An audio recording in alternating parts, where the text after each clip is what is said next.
Nós conhecemos si que a Tiara era ganha 30 luna mais para regla sua situação de liquidez. A companhia a pede creditor para parquear e deve donando espaço para captar interesse de inversionista na companhia.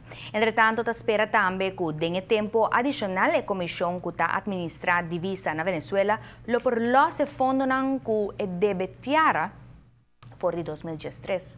Nos colega de Pulso Latino aborda punta que lo por passa si Tiara opta para stop de bula para Venezuela. Mas agora que Sakita é de dos mercados turísticos mais importantes para Aruba. Además, Tiara há passado a companhia que atrece mais turistas fora de Venezuela. A autoridade turística aduna Alejandra Forero a seguinte informação. Sobre la situación que ha pasado nuestra compañía aérea local, Tiara Air, se prenden las alarmas sobre cuál sería la acción a seguir si esta aerolínea, en dado caso, para sus vuelos operacionales, viendo que su potencial es Venezuela y este es el segundo mercado de Latinoamérica más importante para nuestro turismo.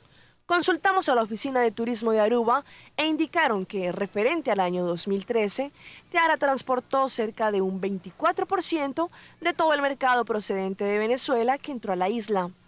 La aerolínea Acerca trajo el 18% de los venezolanos. Venezolana trajo el 10%.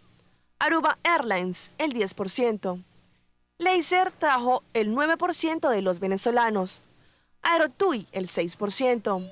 Private el 5%, Gol el 4% y el otro 20% restante de los venezolanos fue transportado por otras aerolíneas venezolanas.